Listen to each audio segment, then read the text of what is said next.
The information and opinions expressed by the guests or host of Health Thyself do not necessarily reflect the views of WBFY Community Radio or its license holder, the City of Belfast, or should be taken as medical advice or a health provider-patient relationship. WBFY Belfast Community Radio presents Health Thyself, a show about health and well-being. I now present Dr. Michael Housman. Hello, this is Dr. Mike. And this is Health Thyself, a show about health and wellness on WBFY 100.9 FM, our Belfast Community Radio. And we have the pleasure today of having Dr. Schwenk with us. And Dr. Schwenk is a doctor that's practiced in Belfast for 20 years. 20 years. So you've been in Belfast for a long, long time. And I read through your curriculum vitae. It took me a couple hours. There's a lot of information there. Now, you started in medicine back in the 60s? Started in the 60s. And went to school down in New York? Well, I went to school mostly in the East. Okay. Going from St. Lawrence University to Hofstra College. Okay. Now, what originally got you started in medicine? Was it something that you always wanted to do? I was born and raised with a father who was a doctor. Oh, okay. Was he like a GP or? He was an old-time GP in New York. Wow. Manhattan, the Bronx. Okay. Who did nothing, who did pretty much everything. Back when you could do that, including making house calls. Wow. Which was the only time I really saw the gentleman. Yep. He died when I was young. Okay. 14, actually. And so you were brought up in a household where medicine was... I was brought up knowing nothing but medicine. Right, right. So was it something that you were really drawn to, or was it something you felt you had to kind of follow in your dad's footsteps, or was it something you really... Probably a combination. Combination of both? I enjoyed it. I enjoyed the aspect of it back then and what he commanded at the time. Mm-hmm. He was an imposing gentleman. Okay. Who never saw a patient unless he was in a three-piece suit. He was very, very formal. With gray pearl button spats on, if you remember those. Oh, sure. That was back in the 40s and 50s. Right, right. And so, did you know you wanted to become an OB doctor back then, or was it something that kind of evolved as your education proceeded? No, it sort of evolved. Back then in the 60s when I was in medical, the general move was to become a specialist. Family practice was frowned upon. The closest I could find to family practice was OBGYN. I see. You had general medicine, you had obstetrics, you had gynecology, you had general surgery, you had a little bit of everything, a lot of psychiatry, and it was sort of specialized family practice. Mm-hmm, mm-hmm. So your heart was really in the family practice aspect. The general welfare of the total person. Right, the whole patient. Right. And when you got out of school, did you start a residency right away, or where did you end up doing? I came out of medical school and took a side trip in genetics. Really? Okay. Back when genetics was just starting. Mm-hmm. Spent 2 years doing a master's program at Wesleyan University in Connecticut and Yale. Mm-hmm. Got my master's in genetics and said it's time to go back to medicine. Mm-hmm. I had been accepted in medicine 2 years prior, and the school I went to said you're still accepted. Once you're accepted, you're always here. Right, so they welcomed you back. So they welcomed me back. Right, and were you able to use some of that knowledge in genetics as well, or was it more academic? It added to the medical education. Mm-hmm. Went to school at what I thought then was the best school around, McGill University, Montreal, Canada. Mm-hmm. Never sorry I went there. Great education. Mm-hmm. Old time English education. Right. And when you got out of school, did you get to work right away, or did you take some time off? Or I know you spent some time in the military also. Well, I got out of medical school and ended up going into the military for 2 years because I was drafted. Oh, so this was around 1960 something, or That was 64. 64. Okay. And it allowed me to finish medical school without having to go in. And then when I went in as a specialist. I see. And I know you spent some time in the Air Force as well. That was when I was in the Air Force. Okay. And you told me 64 to 66. So what was your function in the Air Force at that time? I went in as an OBGYN, Okay. then ended up deputy commander of the hospital, which was in Holloman Air Force Base, Alamogordo, New Mexico. Okay. Test track, rocket sleds, space research. So this was at the beginning of the space race. This was the beginning of the space race. Before we put anybody up, we put chimpanzees up. And you mentioned you were the OB doctor for the monkeys. Yes, the veterinarians called me and asked me, could I come out and do anything for them because they were having trouble getting these primates to mate. Well, not to mate, but to propagate in practice. So they were propagating them so they could send them into space. Was that what the program was? They were propagating them to decrease the cost of buying them. Okay. Oh, okay. So they had to, rather than buying more chimps. Except they wouldn't fertilize. So I went out and I said, well, let's start with a full exam and some biopsies and see what's going on. So your first patients were chimps. Well, not really, but they were in amongst the early patients. And I took probably care. didn't have a lot of insurance back then. No, and I had to have a lot of guarantees to go in and work on them. Right. So that must have been pretty unique. I mean, there aren't too many doctors that can say that they were OB doctors for chimpanzees. Correct. I used to have some interesting photographs of it, but they got lost in the. So were you useful? Were you then. useful in helping them? No, we never did get one of them to propagate. Oh, really? I was there for 2 years, and that ended up a failure. Oh, it did. But they did end up sending, what was it, 2 monkeys into space? Sent 2 into space. One No, I was remember Ham. Yes, I remember Ham. Holloman Aeromed, and the other was Enos. So you got to meet Ham. I got to meet Ham, and I got to meet Enos. Enos too. And so what was it like working with the monkeys? Did they behave well? Were they good patients? They're highly dangerous patients. Very dangerous. A bite could take a hand out. Really? So you had to be very careful. So they had to be anesthetized, Okay. sedated, strapped to the table were my criteria. And then I could go in and examine them. Right. Take a needle, pick them a little bit, be sure they were really out, and then I'd do the exam. So that must have been a little bit nerve-wracking. It was a lot of fun. It was, yeah.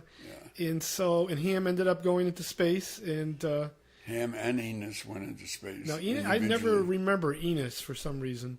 Most people don't. That's a Air Force uniqueness. Right. Oh, that's how they named? Well, his name was Enos the Penis. Oh, now why was that? Because he suffered from constant priapism. Now, what for most people that don't know what priapism is, that's the medical term. It's a perpetual erection. Okay. That the public is trying to attain all the time. Okay. He didn't have any problem with that. So this monkey He had no problem, and he went up with no problem and came down with no problem. In more ways than one. And so this monkey didn't get a lot of press, obviously. No, because they were trying to keep it kind of behind the scenes that this monkey had. Right, he wasn't a president. He wasn't. All righty. Well, hopefully we'll keep all this on the air. So after this particular stint, what happened after that? You finished your time? Came back out of the military and went into active private practice with some gentlemen who, one was my chief of service, and his son, who was an OBG, in Schenectady, New York. Okay. Practiced there for 30 years. Okay. And how did you end up here in Maine? Well, we began to run into accountable care and government intervention in terms of medicine.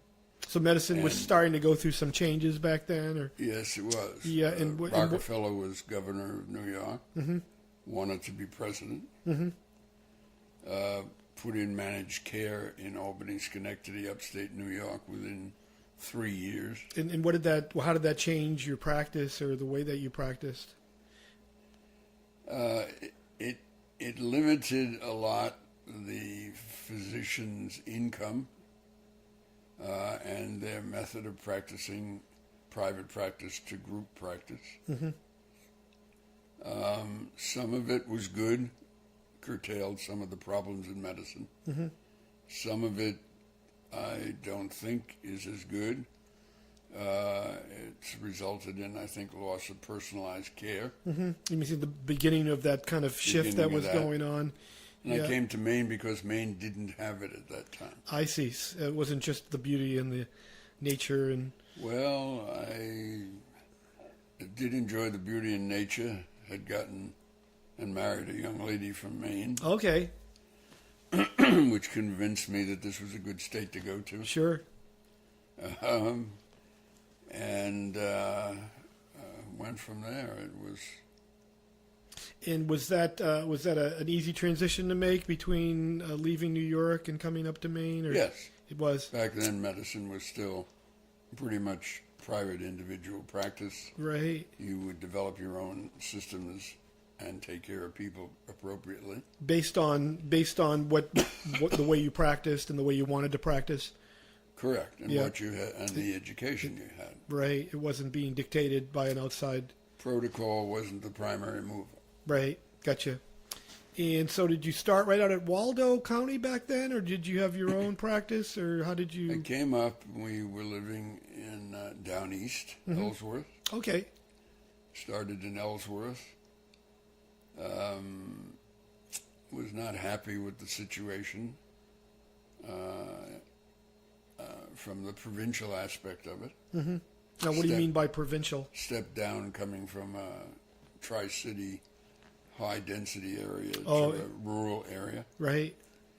A gentleman who was into administration in Schenectady had taken over and was running Belfast, Waldo County, Mark Biscone. And Mark had been trying for years to get me to come up and open a gynecological practice up here. Now, was there one in Belfast at that time? Or yes, there was. There was, okay. And I called him from Ellsworth and said, I'm not happy. So he said, come on down, we'll try here. So about 6 months after going to Ellsworth, I had built an office there. Ended up closing it, selling it, and coming down here, and practiced here ever since. And so you were at Waldo County for many years. 20 years. And how was that experience for you? I'm sure it was very good. Very responsive population. Yep. Nice people. Pleasant area to live. I have a daughter who just retired who stands on my porch and says, gee, Dad, your problem is you live in Pleasantville. Right. And she says, aside from that, there's no race or crime in the area. And I said, well, you're wrong on that. Spousal abuse is a problem in Maine. Yeah. Now, where does she live?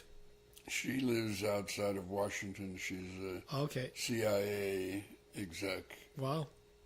Who has now retired. Right. Wow. Interesting. And I've heard that you're sort of in the retirement process, or Maybe Well, yes, I closed maybe my no. office in July of last year. Okay. So you're sort of in a transition, it sounds like. So I'm still debating what to do. I have a lot Right. of people who want me to go back into practice. Well, you're a very popular fellow. And it's a difficult decision. Right. Right. Not so much from myself. I'm perfectly happy to work, and I still think I can. Right. But the rules, regulations that have been imparted by accountable care make it more difficult to individually take care let's of talk patients. about that a little bit. I mean, from a doctor's point of view, and you've obviously seen a lot of changes in medicine over the years. How has the climate changed for you in terms of what it was like when you first started in practice, and what it sort of evolved into for the doctor from your personal point of view? Presently, it's mostly gearing toward group or ancillary care group practice, where everything is combined in one unit, and the unit has a protocol, and they follow the protocols, and individuals are taken care of accordingly. Mm-hmm. So you mean protocols in terms of what the standard of care is, or what they do for different conditions? Be a reasonable standard of care for any particular field. Mm-hmm. That can get into problems. In my field, there's a great debate as to whether hormones are useful products or not. Mm-hmm. Presently, it becomes very difficult to give someone hormonal therapy without getting prior approval from insurance companies, prior approval from whomever's taking care of a confusion as to whether it's a good or bad product. Mm-hmm. Mm-hmm. And it interferes with the patient-doctor relationship, I think. Mm-hmm. So you think that's changed in terms of how doctors relate to their patients? Yes, I do. Before, it used to be a little bit too much dictatorial, where the physician would say, do this, boom. Doctor is God. Yeah. Yeah. And now it's gotten to be, well, the doctor really doesn't know what he's talking about. That's quite a shift. And what do you mean by that? Well, you have to get permission to give it, or you have to petition to get it, use it. Are you talking about in terms of hormone replacement, in terms of hormone, in terms of other and procedures? a lot of other drugs that the patient may or may not be on, right? Controlled in part by their insurance coverage. Mm-hmm. So you think the insurance companies are interfering with the doctor-patient relationship, or trying to I think something regulate has it to more? be sorted out in terms of that in the future, and reduce some of the costs and problems that it's created. Mm-hmm. Mm-hmm. And does that make it difficult for you to practice, as far as how you... In a rural area of this nature, it's difficult for little old ladies on Medicare to obtain medication, depending on what you order for them, dependent on the cost of the medication. Mm-hmm. So it becomes limiting. A lot of patients, I know, will skip dosages, take one today, skip tomorrow. Oh, you mean in terms of the cost? In terms of the cost. Yeah, to try to make it last longer. Yeah. Mm-hmm. And what did you enjoy the most about practice? Everything. Okay. Even in your later years. Even in the later years. Mm-hmm. It became a game as to how I could work the patient around the system to get them help. Mm-hmm. Mm-hmm. And did you find that a lot of patients were using you almost like their primary care provider? I would say in the last 5 to 8 years, there's been a shift in that direction. Mm-hmm. Having had the medical education I had, which was heavily geared toward what's a good doctor, not what's a good specialist, Mm-hmm. and then going to specialty training after that, with the added aspects of the genetic background, it fit very nicely into modern medicine. And so where do you think medicine's headed? in terms of, let's say, looking 5-10 years down the road? Probably be a computer, and you're going to punch in your questions. It's going to question you. You're going to punch in your answers. You mean to what symptoms you have? It'll spit out a sum of possible diagnoses with the testing that's needed, and you'll go for your testing, and that'll all be fed back into the computer, and out will come a diagnosis and a direction. Wow. So you think it'll be all done by computers? Well, they're certainly trying to kill private care. Mm-hmm. Individual private care has suffered a lot in the new system. Do you think the doctor-patient relationship is important in the healing process? Yes, I do. Now, why? Difficult to explain why. Okay. But it is, if you can get a rapport with the patient and the patient believes in it. You mean they have faith in... They have faith in it. Yep. I think it adds to the healing process. Mm-hmm. Mm-hmm. And so it doesn't sound like you think it's a great idea that it becomes more impersonal. Oh, I think it's terrible. Yeah, yeah. Do you think that relates to why we're even though we spend the most on healthcare, we're not always getting the best results? Well, the expenditure on healthcare is a little distorted. We are in a highly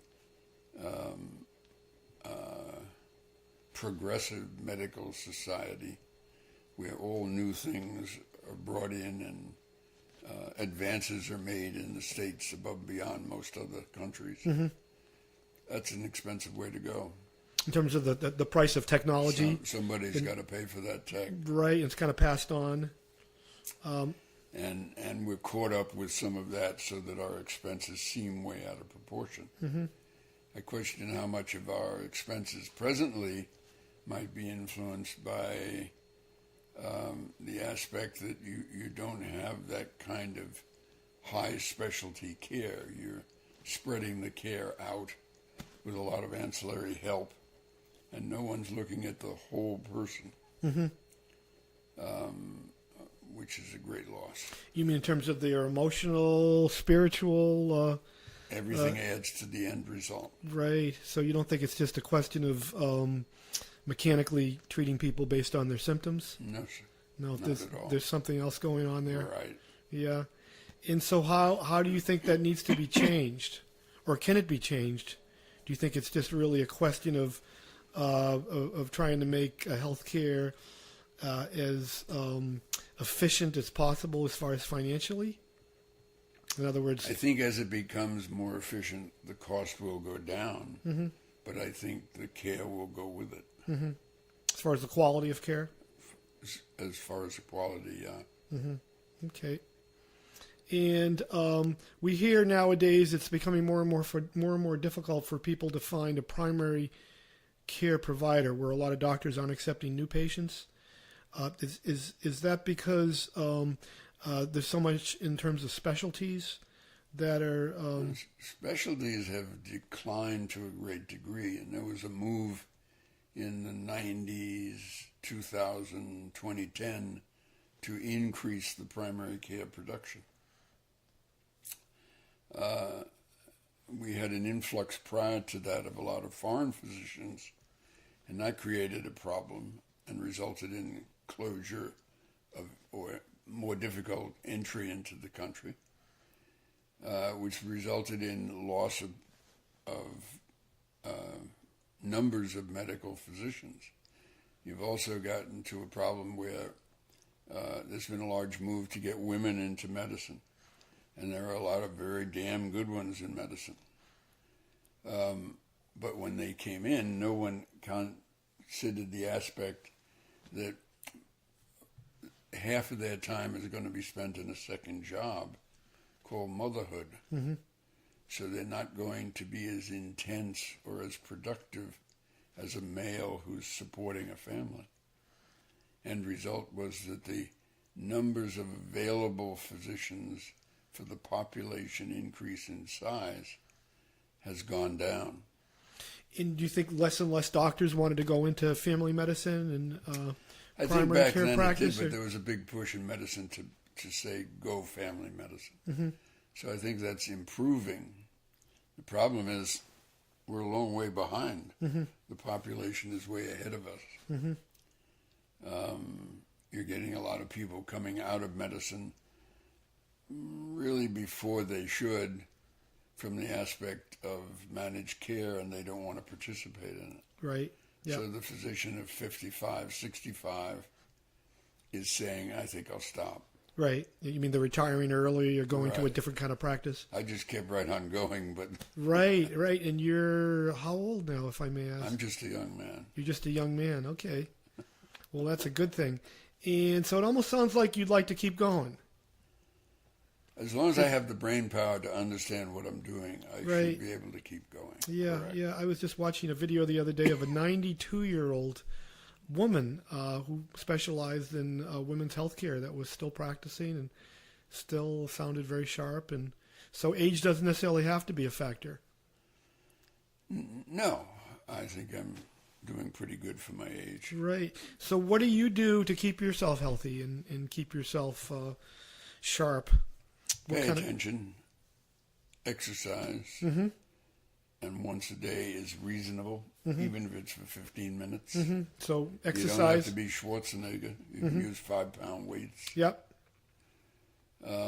Watch your diet. Mm-hmm. If you're a smoker, please stop. Worst thing you can do in this world. Yep.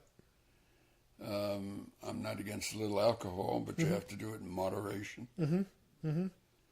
And just general, everyday, be careful. Right. Right. And what do you think is the biggest mistake people make in terms of their health? Do you think it's not paying attention to the little warning They get signs? lazy. They get lazy, or Yeah, those couple of pounds from Christmas Mm-hmm. aren't bad, but by the summertime they'll get worse. And I know you've done some nutritional work. We've spoken a few times about some patients that have nutritional issues. Sounds like you're open-minded to people taking supplements and things of that nature. I'm open-minded to supplements, and there's great controversy on that. Mm-hmm. I'm open-minded to almost anything along those lines. Mm-hmm. It's worth a try. Yep. It might work if it does improve it, and it doesn't hurt the patient. I think that's reasonable. Now, I was reading a recent study about prayer and healing, and we did a show, probably, I don't know, about 3 or 4 months ago about whether or not it was appropriate for doctors to pray with their patients or pray for their patients or to have faith involved in the healing process or maybe even part of a prescription. What do you think about that? Do you think that belief and faith and having a spiritual connection is important in disease and in healing, or do you think it really medicine doesn't have a place for that? I haven't, over the years, been that impressed with any particular faith. Mm-hmm. I can go back and say I was baptized high Episcopal at St. John the Divine in New York, and I've been to Catholic schools and taught by the nuns, and been to Catholic schools and taught by the Jesuits, and been to parochial schools and been to public schools. And I've been exposed to a lot of religion, been to the synagogue. I still find the best place for me to sit and contemplate all that is at the end of my dock looking at the ocean on a nice clear nature. day. Yes. Yeah, yeah. So it has a place. I can't really say I've noticed that much of an improvement, no matter which one you might have selected. Mm-hmm. Mm-hmm. Yeah, it's interesting. We had a patient in today who was telling me about a neurosurgical procedure that he was about to have done, and his doctor asked him if it was okay for the doctor to pray for him, and that was interesting because I haven't heard that very often. But Well, I can say I prayed for everybody I took care of. Mm-hmm. Okay? Yes, yeah, It goes with the business if you have committed yourself to that business. right. And so it sounds like you see medicine as something that's continuing to evolve, obviously, and may not be necessarily going in the right direction as far as the human aspect of it. I would agree with that, but I'm looking at it from an older view and training view than the modern physician. Mm-hmm. Things are changing. Artificial intelligence is here, but I'm not sure it's that good. Right. Do I spend my life walking around with a little box in my hand, hitting the numbers and walking into trees and doors? No, I don't. But yet there's value in that.